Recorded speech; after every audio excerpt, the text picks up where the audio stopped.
मैं इस देश का हनुमान हूँ और ये देश मेरा राम है। मैं इस देश का हनुमान हूँ और ये देश मेरा राम है। सीना चीर के दिखा दूंगा, अंदर बैठा हिंदुस्तान है।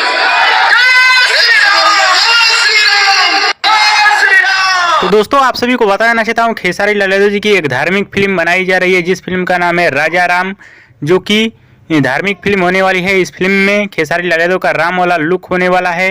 एक्ट्रेस हैं सोनिका गुंडा जो कि सीता का रोल होने वाला है और ये फिल्म पूरी तरह से धार्मिक फिल्म होने वाली है और ये फिल्म काफी ज्यादा चर्चाओं में है इस समय। और इस फिल्म को रिलीज किया जाएगा आप सभी के बीच 2024 में, जब चुनाव का समय आएगा। अब बात रही क्या इस फिल्म के बारे में पवन सिंह बोले हैं, तो दोस्तों आप सभी को बताना चाहता हूँ पवन सिंह कहीं धार्मिक कार्यक्रम में गए थे, वहीं पे कुछ बोले हैं, लेकिन इस फिल्म के बारे में नहीं बोले हैं, सिर्फ जय श्री राम का नारा लगाए हैं।